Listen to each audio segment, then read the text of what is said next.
of the president's leadership, Texas has received more water already than it did under the previous administration. However, Mexico still owes us over 600,000 acre-feet of water from prior commitments. Its most recent delivery of 202,000 acre-feet came weeks after the March 31st deadline. What's going on, everyone?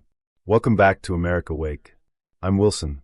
You just watched Senator Ted Cruz take on two major issues that directly impact Texas and the country: Mexico's failure to deliver water promised under a long-standing treaty and the growing threat posed by Mexican drug cartels. After watching that exchange, what stood out to me was how focused Cruz was on real-world consequences. This wasn't about political talking points. Cruz was talking about farmers losing production, workers losing jobs, and communities dealing with water shortages. Whether you agree with Cruz politically or not, those are serious concerns that deserve attention. The nominee was put on the spot and asked some direct questions about accountability, enforcement, and national security.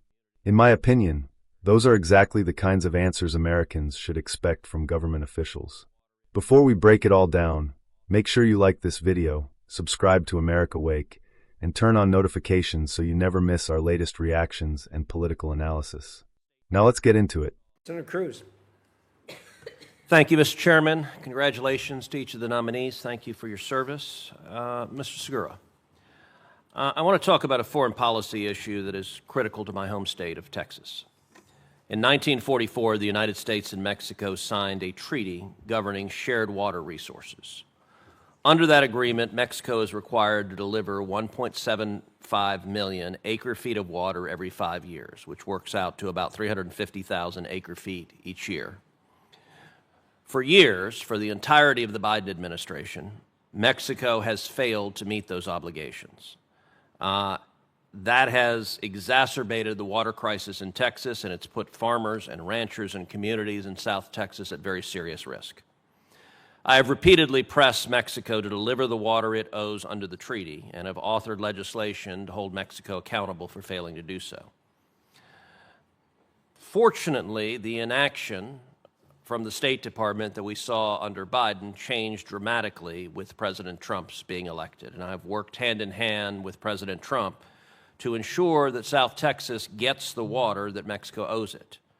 As a result of the president's leadership, Texas has received more water already than it did under the previous administration. However, Mexico still owes us over 600,000 acre-feet of water from prior commitments. Its most recent delivery of 202,000 acre-feet came weeks after the March 31st deadline. I want your commitment here today that if confirmed, you're prepared to take whatever steps are necessary against Mexico to ensure that Mexico stays current on its deliveries and pays back the water that they owe to Texas. Thank you for the question, Senator, and also for making your staff available to me last week. I really enjoyed meeting with them. And I have to say the best decision that I ever made in my life was to marry someone from your great state. So, amen. I just wanted to say that. But in terms of... And that's some damn fine-ass kissery, too. So in terms of the water issue, I've been briefed as much as possible without being in the seat. I actually, if confirmed, would love to come visit your state, hopefully with you, to see the real impacts of the Mexican deficit that's accrued. As you mentioned, in the last year, we've gotten more water to Texan farmers than the last 4 years under the previous administration. So I know the State Department is making good progress, but we've got to hold Mexico accountable, and I'm committed to doing that. Well, and you can see the very real consequences. With the drought in South Texas, we have farmers who are taking, in many instances, half of their land out of production because they don't have the water. They're laying off workers. In 2024, the only sugar mill in Texas closed because there was not enough water to produce the crop. And Mexico is diverting that water to northern Mexico, and the farms in northern Mexico are lush and verdant and awash with water. And so I am grateful for the State Department's assistance and for the President directly. He has engaged directly on this issue multiple times, which is what produced action from Mexico finally honoring its treaty commitment. So I look forward to working closely with you. Let's shift to another topic. While we're on the topic of Mexico, I want to talk about the threat posed by Mexican drug cartels. Texans are on the front line suffering the consequences of runaway policies in Mexico City. Vicious cartels run rampant in Mexico, further fueling American deaths. These cartels are sophisticated transnational criminal organizations that control territory, that move billions of dollars in illicit revenue, and operate with capabilities that rival those of some state actors. They should be treated as the threat that they are. Last summer, when I traveled down on a Codel to Mexico, I pressed Mexican officials on this issue, and I shared President Trump's message that all options are on the table against these cartels. Do you share President Trump's commitment to eliminating these organizations, and does that commitment include potentially using military force if necessary? Thank you for the question, Senator. And to your point, under this president's leadership, the dynamic has completely changed. We've done things that folks had been trying to do for a long time, for example, designating the cartels as FTOs. That gives us a lot more tools at our disposal to go after these organizations. And so 100%, we have to use every tool available to us to go after the cartels. And if confirmed, I look forward to working with you, the committee, to do that. Terrific. Thank you.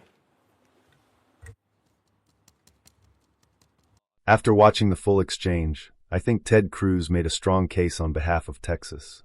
The water issue may not get the same attention as some national stories, but it's having a real impact on people's lives. Cruz pointed out that Mexico has obligations under the 1944 Water Treaty and argued that those commitments have not been fully met for years. What really stood out was the example of Texas farmers being forced to take land out of production because they don't have enough water. Cruz also mentioned the closure of Texas's only sugar mill, linking it directly to water shortages. Whether you agree with every detail or not, it's clear that a lack of water has serious economic consequences. At its core, Cruz's argument was simple. If both countries signed a treaty, both countries should honor it. That's a position most people can understand. I also thought it was important that the nominee didn't dismiss the issue. Mr. Segura acknowledged the problem and committed to continuing efforts to hold Mexico accountable. That was one of the key moments of the hearing.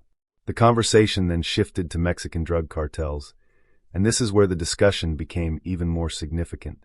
Cruz described the cartels as highly organized criminal networks that generate massive amounts of money and operate across borders.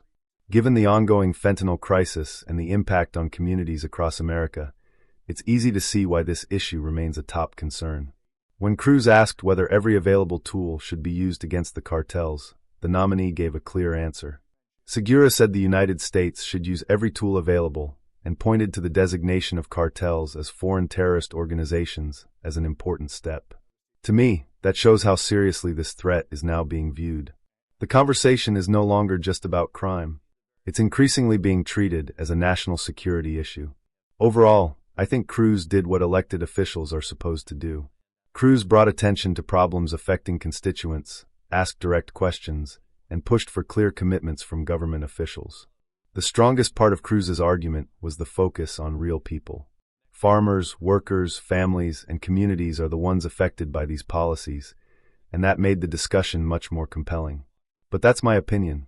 What do you think? Did Ted Cruz make a strong case during this hearing? Let me know in the comments below. If you enjoyed this breakdown, be sure to like, subscribe, and share this video. Thanks for watching America Wake. I'm Wilson, and I'll see you in the next one.